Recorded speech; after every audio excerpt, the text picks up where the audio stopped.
Welcome to the next video. So in the previous video we have added the features that will enhance the strength of the part. Now let us just analyze the whole assembly and see whether we are missing something or do we need to make any other cutouts for other parts. Now as we have added the PCB board or the electronic board inside the two covers, we should be having a cutout somewhere on the front part which will allow the power cord to move and the power cord to come out. Yes, these days the joysticks are wireless, but as we are working with something old concept, so I believe we should try to make a cutout over here. And the important thing is we are trying to learn some new things over here. That is the main goal. And imagine if it was wireless joystick, then we will not be requiring any cutouts. But the goal is to understand what we can do and how we can create new parts that can be manufactured.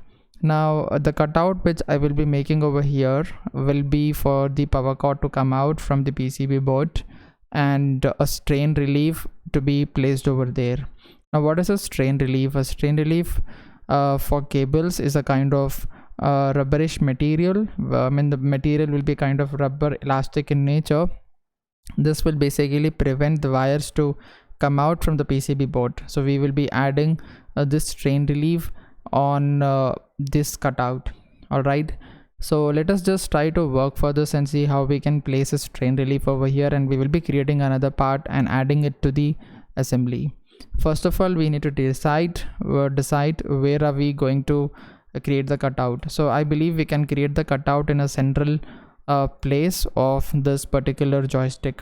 All right, so I will be activating the first part, okay, and I will be creating a cutout over here. For that I'll be going to extrude. I'll select the surface on which I need to create a cutout. I will be going to rectangle and let me create a rectangle over here. I'm sorry. Now let me make this symmetric. So for symmetry we need to select the central line first, then the two edges. I'm sorry, I have not added the center line. I'll go to symmetry, select a straight line, then the 2 points, and let this be something around 0.25 or 0.4, and let this be something around 0.2, because we want this exact similar shape to be removed from the lower cover. So I have to make it exactly symmetry, and please turn it on the other side and remove the material. You can see a cutout is formed. I'll just keep it up to the next. Okay, if I'm using up to the next, it's just going till there. So I'll be going with to reference and I'll be selecting internal surfaces. All right, so this has been cut, and I'll just press middle click and I got a cutout on the upper cover. Now on a similar note, we will be creating a cutout on the base cover. So I'll be selecting the surface over here, and I'll be using the same reference of the upper one, and let me just otherwise create a rectangle at first, then we'll make it symmetry and maintain the same dimensions which we have maintained for the upper cutout. So let us select the axis and the 2 points. This was 0.4,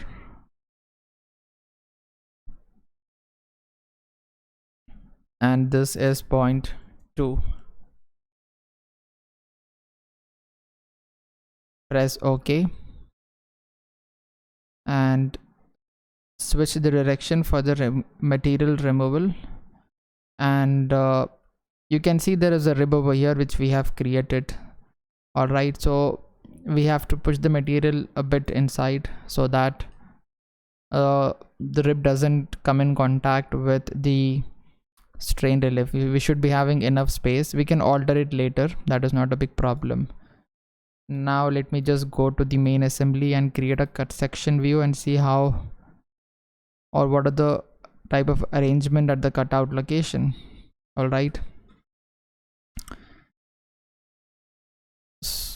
I believe yeah, this wall has to be removed. As you can see, this is an extension we will just remove it, and for that I'll be coming to this one, and I'll just click on extrude, edit. In order to remove it, I will be creating a straight line at first at the position where the wall is ending, and stop it at this point. Click on corner and select the two lines in order to join them together. Use the delete segment command and delete of the unwanted segments and make it as a closed loop. Now verify in references whether you have any references associated with the upper cover. As we are working in the lower cover, we shouldn't have any external references. So I will be deleting these references and click on solve icon. After that, I'll just press close, and if you want, you can just press Ctrl T to convert the dimensions into strong form. Press the middle click and press middle click again. You have the wall disappeared. So we have basically removed the material over there so that there is ample amount of space for the strain relief. All right, now let me just turn on the main assembly, and let me see the features at these points. Okay, so I have by mistake, I believe I have removed the material till here, so I'll just reactivate the upper cover, go to extrude command, and I'll just delete this and select this surface. All right, so the upper surface has been deleted till this region rather than this region. Press the middle click again and activate the main assembly. So this looks fine to me. I believe you're catching up with the point. We have a cutout over here. Now we will be designing our strain relief, and we will be also creating some feature that will allow us to place the strain relief on that feature. All right, so you can see that the strain relief have kind of cuts over here. So this will be fixed in some this has to be inserted on some surfaces, and it has to be fixed at that position. All right, so what we will be doing is we will be, let me hide the PCB as well. We will be creating some placement feature over here which will allow us to insert this rubber strain relief and the cable and place it over here. All right, now what we will be doing is, firstly we will be activating this. Go to the normal view and extrude. So I'm extruding on the surface, and let me add some material over here from this point randomly till here. Then I'll select the coincident constraint, push it up to there and up to this point. Press Ctrl D. So you have the sketch over here. Press OK. The first and foremost thing is I'm filling the material. I want the material to be up to this surface. All right, so we have this material being filled inside. This is the first point. Now if you want, we can just add up the material over here as well in order to make them a flat surface. Cool. Let me just try to first fill the material up to the surface. I'll just use the project command and project the segments at the edges, and yeah, make it as a closed loop. And I wonder why it's not forming up. Let us try to do it again. So I'll just select this surface, click on extrude command, select a rectangle, press OK.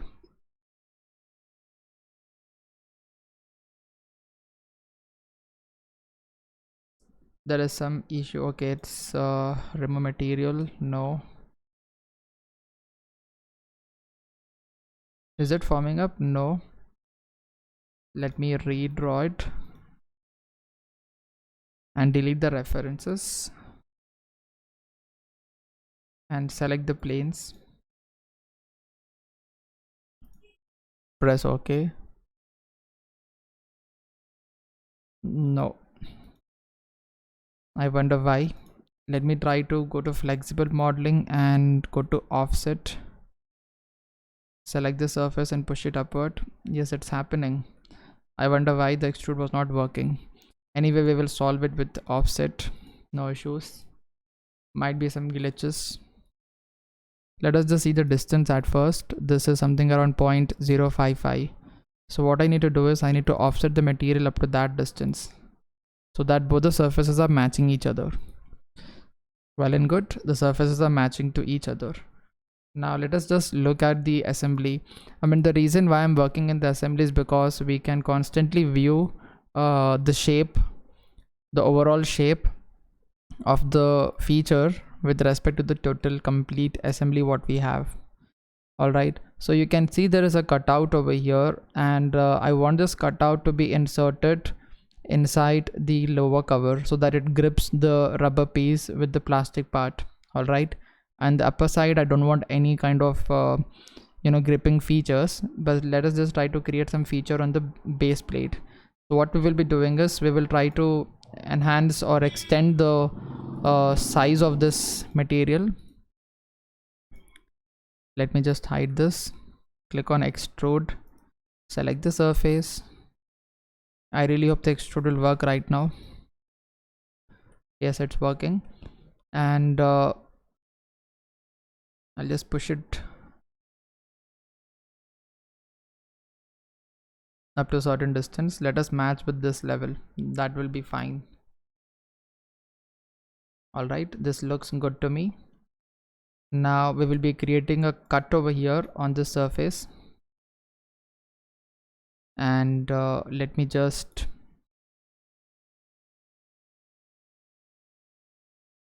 draw center line. Go to center rectangle,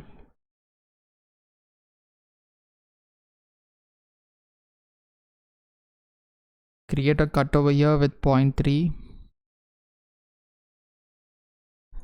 0.15,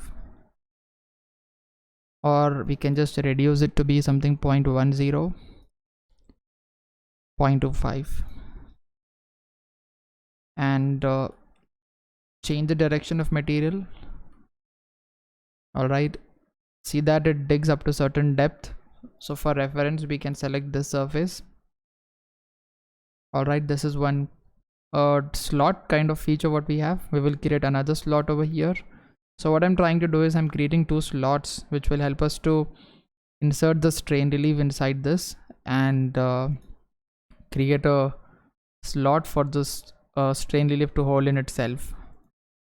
I'll take this reference of the axis or the edges of the previous slot which I have created, and I'll just use the same width but maintain the same distance in order to have a uniform material. This is 0.07. I'll just maintain this as 0.07, and the width of this slot is 0.1.